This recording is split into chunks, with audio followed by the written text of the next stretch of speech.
It hides in your preferences, in your triggers, in the people you chase and the ones you push away. You were taught to forget the pain, to keep going, to numb it with achievement, validation, or spiritual performance. But what you avoid becomes your shadow.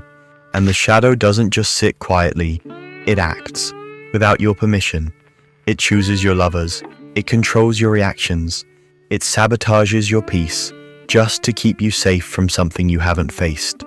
The past isn't dead, it's alive in the way you flinch at love, the way you over-explain when someone questions you, the way you stay silent when you want to scream. It's all still there, hiding, waiting to be felt. You don't need another motivational quote. You need a mirror, not the kind that shows your face, the kind that shows your fractures. This is where shadow work begins, not with fixing, with remembering, with naming the things you once buried just to survive. Because that's the truth no one tells you. Your shadow was born to protect you. When you were small and someone shamed you for crying, you learned to smile instead. When you were punished for expressing anger, you learned to swallow it whole. When being too much pushed people away, you shrank yourself just to belong. And piece by piece, your true self, the loud one, the creative one, the sensitive one, got locked away in the name of acceptance. Now you wonder why you feel numb, why love feels impossible, why you can't relax, even in safety. It's because the past is still echoing inside you. And shadow work isn't about silence, it's about learning to listen to the echoes. So, how do you begin? You start by noticing. Next time you're triggered, don't react. Observe. Ask, what memory does this feeling belong to? Who am I becoming in this moment? And who am I protecting? Then, write. Not to be poetic. Write to remember. Write to the version of you who had to hide. The 8-year-old. The teenager who stopped trusting. The adult who pretended to be okay. Ask them what they still need, what they're still afraid of. And then listen as if your life depended on it. Because in some ways, it does. Your nervous system isn't malfunctioning. It's remembering. And your fear isn't weakness. It's a map to your shadow. The goal of shadow work isn't to be perfect. It's to be whole. But wholeness requires truth. And truth often feels like grief. You will grieve who you could have been if someone had loved you better. You will grieve the years spent hiding, shrinking, overperforming. And it will hurt, but it will also unearth you. This is why most people stop. Because feeling is harder than forgetting. But forgetting is the real trap, and because the body always remembers. The tightness in your chest, the shaking in your hands, the tension in your jaw when someone gets too close. These aren't flaws, they're messages. Encoded signals from a self that still waits in the dark. Not to haunt you, but to be held. And when you finally sit with those feelings, the ones you avoided, repressed, and pushed away, something strange happens.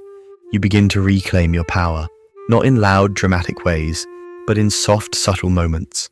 You stop saying yes when you mean no. You speak your truth without apologizing for it. You stop needing to be loved in order to feel worthy. And the past, it stops haunting you. Because you finally stopped running from it. The past doesn't haunt you because it's evil. It haunts you because it's unresolved. And unresolved pain doesn't fade. It repeats.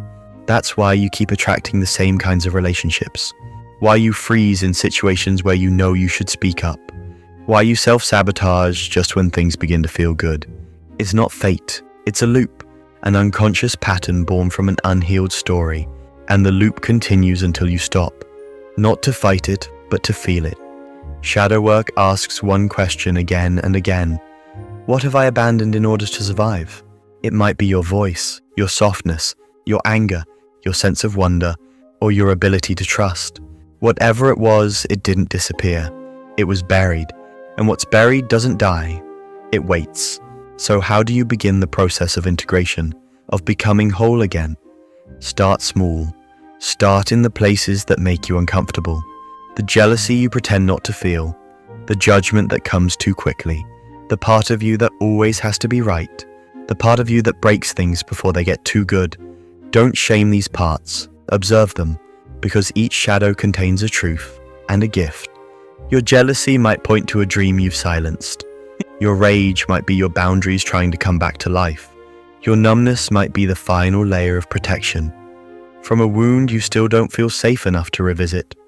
Carl Jung called this process individuation, the slow and painful transformation of becoming who you were always meant to be by reclaiming what you were told to hide. And here's the paradox. Your shadow is not your enemy, it is your teacher. It's the part of you that remembers what your conscious mind forgot. It holds the emotion beneath your overthinking. It carries the truth under all your pretending. And it will speak to you. In triggers, in dreams, in the people you can't stop thinking about, in the places you fear to go. But if you listen, not with your mind, but with your full self, something sacred happens. The fragments begin to return. The child who was silenced finds her voice. The boy who had to be strong learns how to cry. The version of you who had to leave comes home. This is the path of wholeness. Not control, not perfection, wholeness. But let me be honest, it's not always beautiful. Sometimes it's messy. You'll cry for reasons you don't understand. You'll question who you really are without the wounds you once called your personality. You'll feel like you're falling apart, and you are, but only the parts that were never truly you. And in that space between who you were and who you're becoming, you'll feel something you forgot was possible. Peace. Not the peace that comes from avoidance. The peace that comes from truth. From no longer lying to yourself. From finally facing the pain that shaped you. And choosing something different. That is shadow work. And no, it's not easy, but it is sacred. Because when you meet the parts of yourself you once disowned, something ancient awakens inside you. A knowing, a remembering, a soft voice that says, you were never broken, you were only buried. And slowly you start to rise, not as someone new, but as someone whole.